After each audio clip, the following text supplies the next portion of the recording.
Bien, acá estamos nuevamente en el espacio del Colibrí, en el Provincial Radio Online. En esta oportunidad, con dos referentes, diría yo, del ámbito educativo, dos referentes muy importantes, por lo menos para quien les habla, Eduardo Sandes, que conduce este espacio del Colibrí. Con ellos vamos a charlar y vamos a ir polinizando, diría, algunas de las historias que nos van a hacer jugar a la metáfora con ese colibrí de Virulo García, el artista cubano.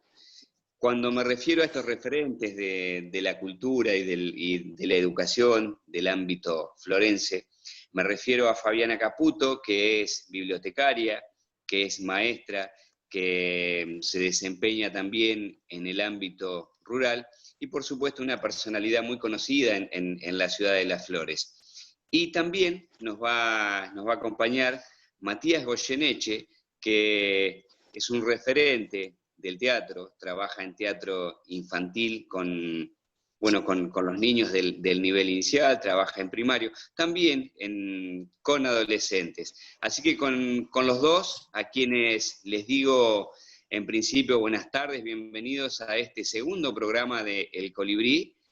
Fabiana, ¿cómo estás? Hola Eduardo, ¿cómo estás? Muy bien, gracias por la invitación. No, al contrario, un placer. ¿Matías? ¿Qué tal, Edu? ¿Cómo estás? Gracias por la invitación. No, el agradecido de que estén ustedes acompañando este segundo programa del Colibrí soy yo, y la verdad que con mucho entusiasmo de poder estar con ustedes y de ir, desandando este programa que tiene como motivo muy claro el tema de fomentar la lectura, ese acto tan importante, ¿no? para el ser humano como es la lectura. Y bueno, creo que son dos personas indicadas ustedes para charlar de estas cuestiones.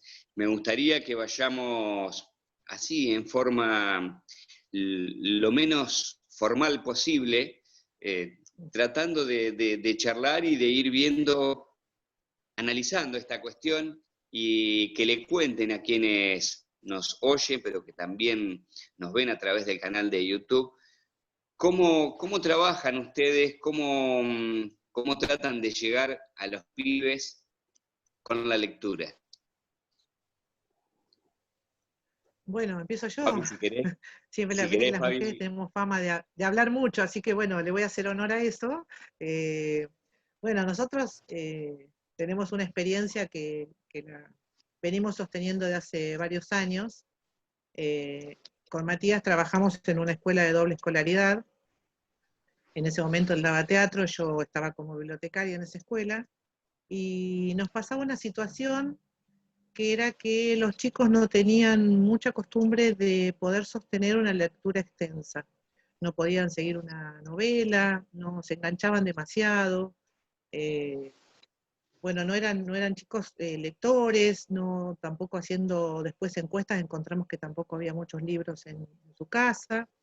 Y bueno, salí un día despavorida de la biblioteca y lo fui a buscar a Matías y le dije, mirá, necesito leer una novela con estos chicos, necesito que ellos vean que hay cuentos más extensos, o como ellos quieran ir llamándoles, y no encuentro la forma de atraparlos. Quiero salirme de esta cosa tradicional de leer, el docente que lee y el alumno receptor. Necesito hacer algo que los movilice, que les vuele la cabeza. Y ahí fui en busca de Matías, ¿sí? Y bueno, y lo encontré muy dispuesto, con muchas ganas de hacer cosas, y bueno, ahora que le doy la palabra a Matías, que siga contando él cómo sigue esta historia. Dale, Mati. Bueno, entonces ahí es cuando la bibliotecaria me encontró a mí dispuesto y más joven que ahora. Estaba como y bueno, y decidimos encarar este proyecto juntos. Yo le dije, bueno, sería ideal empezar a leer desde un personaje. Yo a Fabiana recién la conocía, creo que hacía 2 o 3 días que nos habíamos visto, y ella me preguntó cómo hacerlo, porque me dice, yo no sé si me voy a animar a leerles a los chicos desde un personaje. Entonces yo les decía por ahí que en lugar de encontrarse con la bibliotecaria, que se encuentren con alguien diferente, y apostar a eso, porque cuando uno cree en la metáfora teatral, en la poética del teatro, eso mágico aparece, y fue así de alguna manera. Yo dije, mira, yo te puedo acompañar haciéndote la segunda con otro personaje. ¿Vos qué querés hacer? Me dice, bueno, yo encontré esta novela que se llama La batalla de los monstruos y las hadas, de la autora Graciela Montes, que ha sido bastante revolucionaria en su época, una de las grandes defensoras de la literatura infantil y juvenil.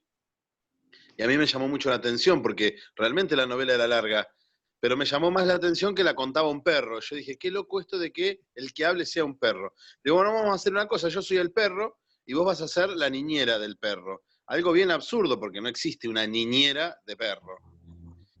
Y te vas a llamar la madre, todo junto, la madre. Porque ella tiene un nombre muy imponente, porque es media hortiva y es omnipotente. Entonces, la mejor forma de agrandar su nombre era pegarle el artículo al referente de la madre, al referente maternal. Y bueno, y nos metimos de lleno a hacer un capítulo todos los viernes, como quien hace un micro de televisión, explicábamos el capítulo a través de una escena y después se leía el capítulo. Automáticamente los chicos se instalaron en la ficción, porque nunca más nos vieron a nosotros, a Matías y a Fabiana. Eso es lo que más nos sorprendió. Es más, después de mucho tiempo se dieron cuenta que éramos la misma persona. Pero durante varios viernes le preguntaban a Fabiana en el patio dónde estaba la madre y dónde estaba el perro.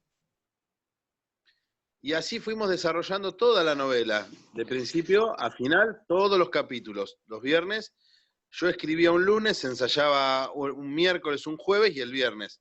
Y llevábamos ese ritmo de televisión que, bueno, se hizo un poco cansador también, porque era difícil de sostener en el tiempo, pero lo logramos igual. Y una de las cosas que me sorprendió fue la llegada al público adolescente. Hoy recordábamos con Fabi esa experiencia que tuvimos con el secundario de la escuela normal, que creímos que se iba a burlar de nosotros, porque esto era para niños y niñas muy pequeños. Dijimos, se van a aburrir, y no solamente se entusiasmaron, sino que fueron corriendo a la biblioteca a buscar el libro para encontrarse con el final de la historia. Y bueno, se vieron atrapados todos por la novela, y nosotros seguimos trabajando en pos de eso. Dijimos, bueno, va por acá, va por motivar la lectura desde este color poético que le pone el teatro. Matías y Fabiana, por supuesto. Qué maravilloso esto de la lectura, porque escuchaba con atención que vos, Mati, dijiste, hacía 3 días que nos conocíamos. En realidad no se conocían, se vieron y los unió el proyecto de la lectura. Qué maravilloso. Fabi. Sí, la verdad que fue rarísimo. Yo dije, bueno, a ver, una persona que me pueda colaborar en esto, con ganas, con juventud. La verdad que los chicos lo habían tenido muy poquitas clases, a Mati creo que 1 o 2, pero ya esa escuela cuando él entró se vio revolucionada, porque aun cuando hoy sea un poquito más grande, unos 10 años más grande, sigue siendo revolucionario, y la escuela se vio sumamente movilizada, y los chicos atrapados, habían cambiado inclusive hasta su forma de comportarse, su conducta, habían empezado a través del teatro y a través de la lectura, habían empezado a hablar entre ellos, a solucionar las cosas mediante la palabra. Eran un montón de cosas que pasaban en ese capítulo cada viernes. Y nosotros sin Fabiana, demasiada experiencia, sí. Te pregunto, estás hablando de cambios, y imagino que también cambió la relación, supongo que para bien, o no digo que andaba mal, pero se ha mejorado y se ha intensificado la relación de la bibliotecaria con el resto de los maestros, con la dirección, hacia el adentro de la escuela, ¿verdad? Sí, yo creo que sí, porque lamentablemente el cargo del bibliotecario, al no tener alumnos a cargo, a veces el bibliotecario termina haciendo muchas funciones en la escuela que no le competen, y que termina dejando como de lado su real rol, que es el de no solo el préstamo de los libros, sino el de fomentar la lectura, que es el rol principal del bibliotecario. O sea, libro en el estante no, libro en las manos de los chicos, libros en la mochila, libro en la casa, porque se fue, se prestó, vino doblado, vino ajado, no importa, es un libro trabajado, es un libro que se usó y que se compartió. Y ahí empezó también, en este espacio de la escuela, los chicos empezaron a pedir libros para llevarse a su casa. Y ya no pedían el librito de 4 o 5 hojas, ya pedían la novela, ya sabían lo que era una novela y sabían que la novela requería de mayor atención, requería de mayor compromiso, de mayor tiempo, y esto hizo que también ellos tuvieran un mayor sostenimiento de la lectura en todas las áreas del aprendizaje, porque eso es lo que produce la lectura sostenida. Bien, cambió la vida hacia el interior de la escuela. ¿Y cómo cambió, o qué cosas les parece a ustedes que pudieron ir modificando, inclusive ustedes, hacia el afuera de la escuela, o con otras instituciones o en otros ámbitos? A mí me pareció sumamente interesante, en principio, además de lo que cambió hacia adentro de la escuela, el sentido de pertenencia y el imaginario social. No nos olvidemos que es una escuela que ha sido bastante golpeada por nuestra comunidad, por la comunidad que la habita, por el prejuicio social que tenemos. Siempre fue una escuela bastante criticada en ese aspecto, y para nosotros fue hermoso como sentido de pertenencia, porque lo que sucedió es que el proyecto se divulgó afuera, cambia la relación nuestra con la escuela hacia afuera. Nosotros empezamos a ir a las escuelas a hacer la obra, en el nombre de Escuela 21, y después las escuelas querían venir a visitarnos, y los nenes nuestros se sentían con un orgullo maravilloso de residente de su propia casa. Y ahí es donde empezó a aparecer el sentido de pertenencia de los pibes, ¿no? Que creían que les parece que vienen a una escuela y vienen a la casa que es de otro. Y en realidad se dieron cuenta de su propia casa cuando empezaron a recibir visitas, y la escuela empezó a ser nombrada desde otro lugar. Eso es lo que a mí me gustó, como el vínculo construido hacia afuera. Estas ganas de las escuelas. Y bueno, ¿cuándo vamos? ¿Y cuándo se invita a ver el capítulo? Un proyecto, digo, que surge de la biblioteca, convierte en protagonistas a los pibes, y creo que ese es uno de los grandes desafíos que tiene la escuela. Y más, como dice Matías, en una escuela que por ahí con características de pibes que lo necesitan mucho. Y qué importante esto que decía Fabiana, de que los pibes comenzaron a pedir libros para llevar a la casa. Esto también es todo un mensaje, porque nos encontramos a veces con padres que no saben cómo hacer para que sus hijos lean, y a veces es tan simple como leer y que te vean leer. Pero bueno, parece simple desde este lado, pero también la escuela tiene una función social, y con esos padres de poder ayudarles en eso, ¿no? Sí, yo creo que hay una frase famosa que hemos escuchado todos los docentes, que es a leer se aprende leyendo y a escribir se aprende escribiendo. Y la verdad que es así. Si el alumno no tiene un docente que haga de modelo lector, que todos los días se tome 5 minutos, aunque sea para leer una estrofa de una poesía, una receta, un cuento corto, no sé, cualquier cosa que haga que se instale la lectura en el aula, si el alumno no tiene ese docente y no mama la lectura, los libros, la poesía, el olor de la hoja, el papel, toda esta cosa que tiene la literatura, y que ni siquiera tiene que empezar con la Ilíada y la Odisea. O sea, puede leer cualquier cosa y todo es bienvenido. En la variedad está lo interesante.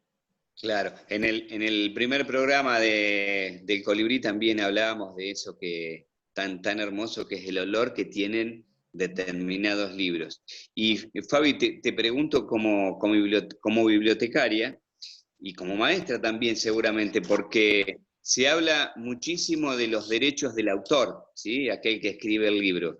¿Y el Sí. lector tiene derechos? Sí, ¿Podemos hablar de eso? según Daniel Penac, tiene 10 derechos. Ah, mira.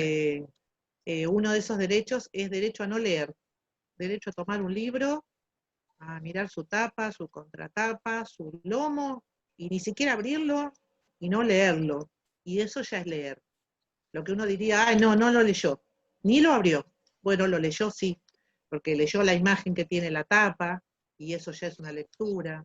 Leyó todo el paratexto, el tamaño del libro, el autor que capaz le resuena conocido porque ya alguna vez lo escuchó o leyó algo de ese autor.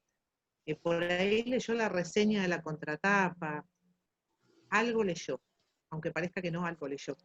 El derecho a saltarse páginas. Dice que uno empieza a leer y bueno, y cuando llega un momento, de repente la historia mucho no lo atrapa. Y dice, bueno, voy a pasar un par de páginas a ver qué pasa. Y eso también está bien. Y eso también es leer. Y uno diría, ¿no es lectura sostenida? Y si elijo imaginarme lo que pasó entre la página 5 y la 10, y eso también suma. Y eso también es volar con el libro. Y también tiene derecho a no terminarlo al libro, porque de repente no le gustó, o tuvo ganas de leerlo hasta ahí, o no lo enganchó, o pasó cualquier cosa que hizo que no lo termine, y está bien también. Derecho a releerlo, por favor, el derecho a releer un libro que te gusta. Eso sí, los libros que me gustan no pueden faltar en mi biblioteca. Yo tengo libros de cabecera que ni los presto porque tengo miedo que no vuelvan y los amo. Y, y los amo. Y Matías sabe, porque a veces me dice, me prestá este, pero digo, mirá que tenés 2 días para devolverlo. Y si no me lo devuelven, se lo pido. Voy y se lo busco. Bueno, así que sí, son 10 los derechos, no te enumero todos para por ahí no, hacer algo monótono, pero sí hay derechos, como que no, por supuesto. El chico, yo hablo del chico porque soy maestra y es con quien trabajo, pero el chico tiene, sobre ese libro, excepto romperlo, yo siempre les digo, excepto romperlo, vos con este libro tomate todas las atribuciones que quieras. Bien.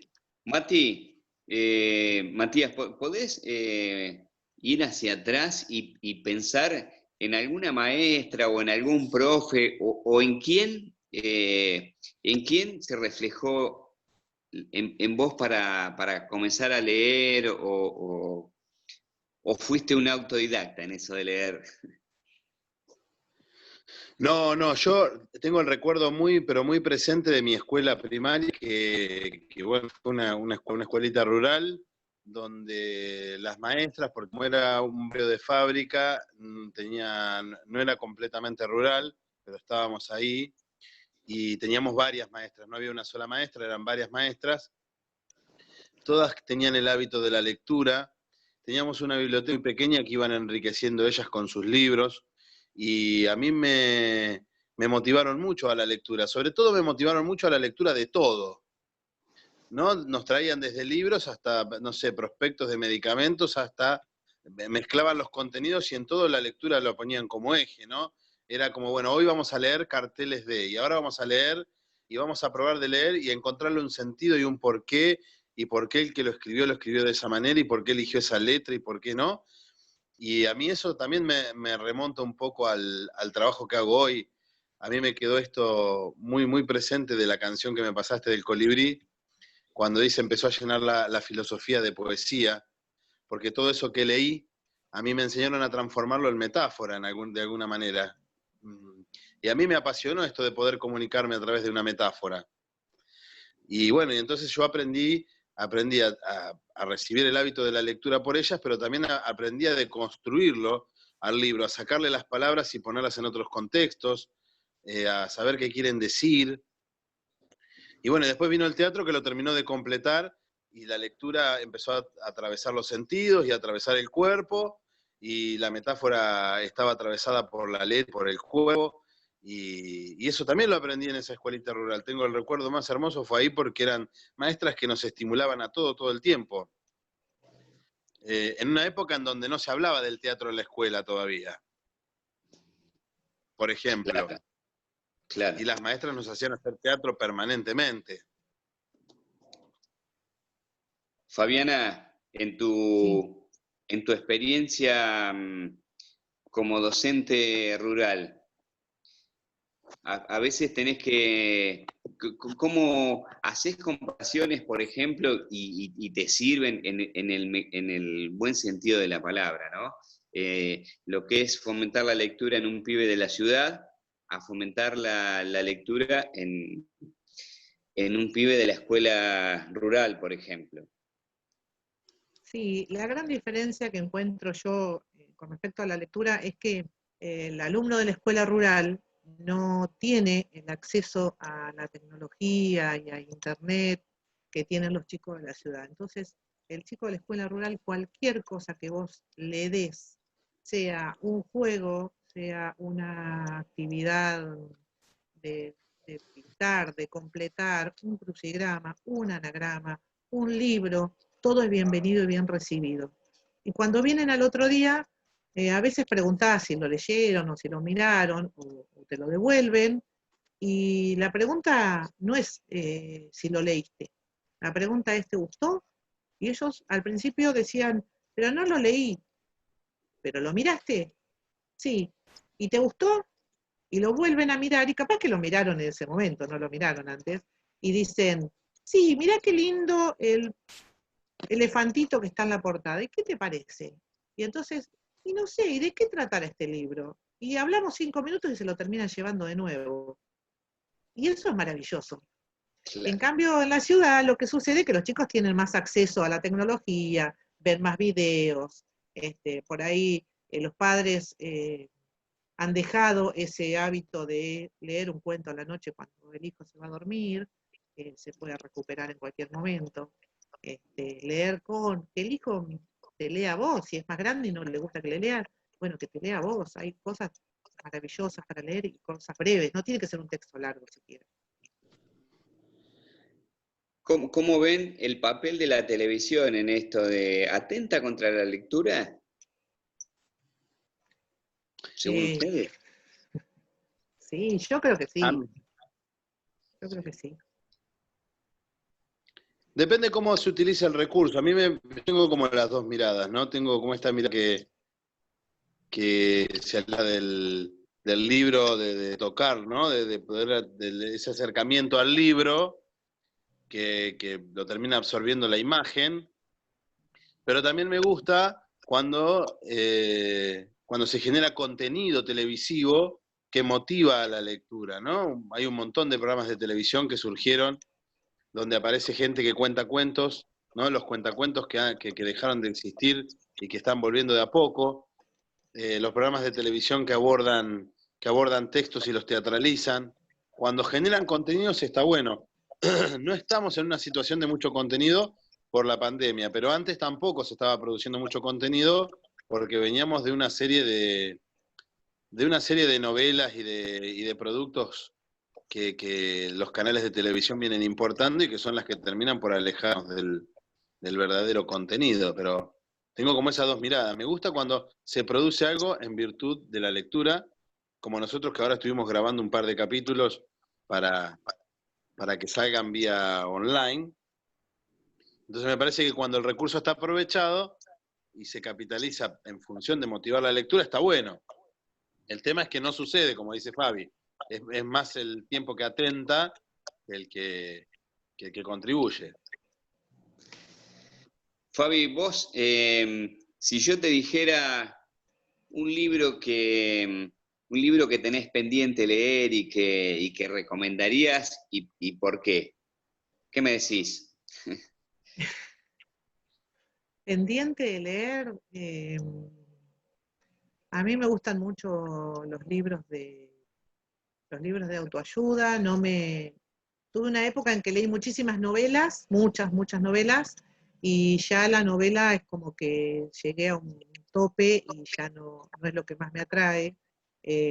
Reconozco que la novela es maravillosa para la imaginación de la persona que la lee.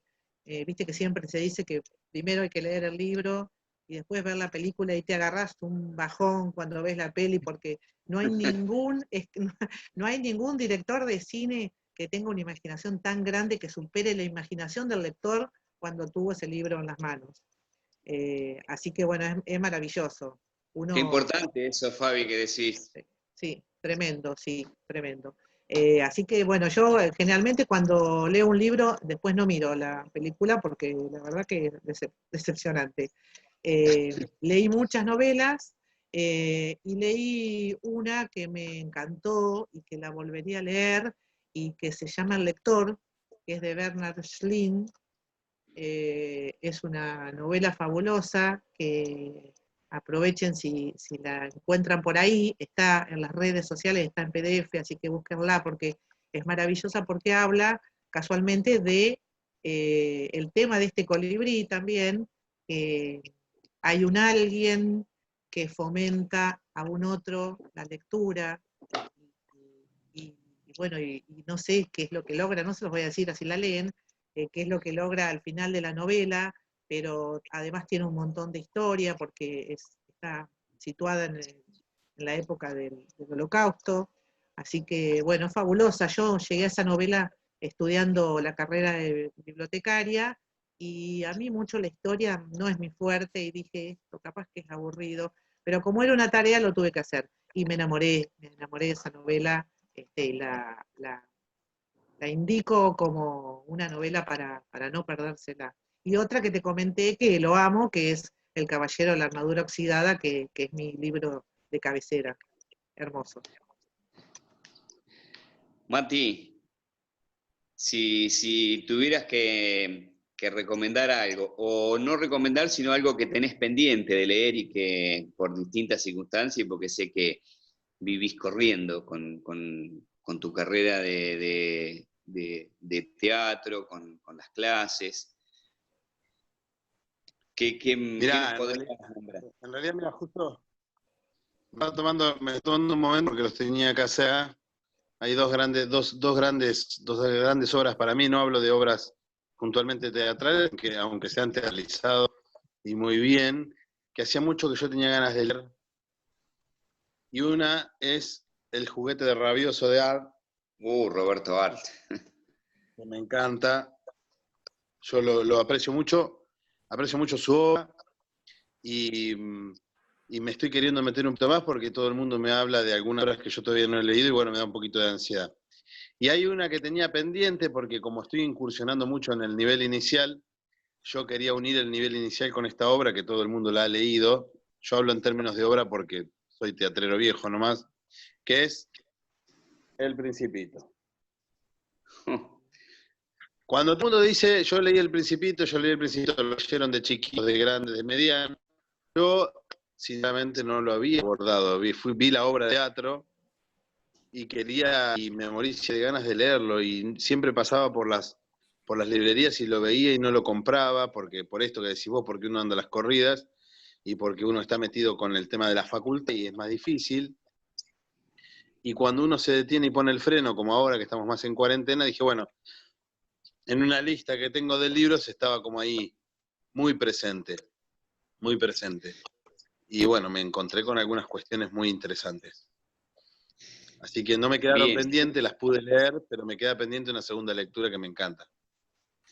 sí, yo lo que veo que nos va quedando pendiente algún otro programa con ustedes, porque la verdad que se me voló este tiempo, ya nos queda muy poquito tiempo, muy poquitito, les diría que un minuto para cada uno. Breve, lo que quieran agregar. Bueno, yo lo que quiero agregar es que cuando van a algún cumpleaños y piensan con mucho ahínco a ver qué llevar de regalo, un libro siempre es un buen regalo, sobre todo para un niño. Así que no se pierdan esa oportunidad. Mati.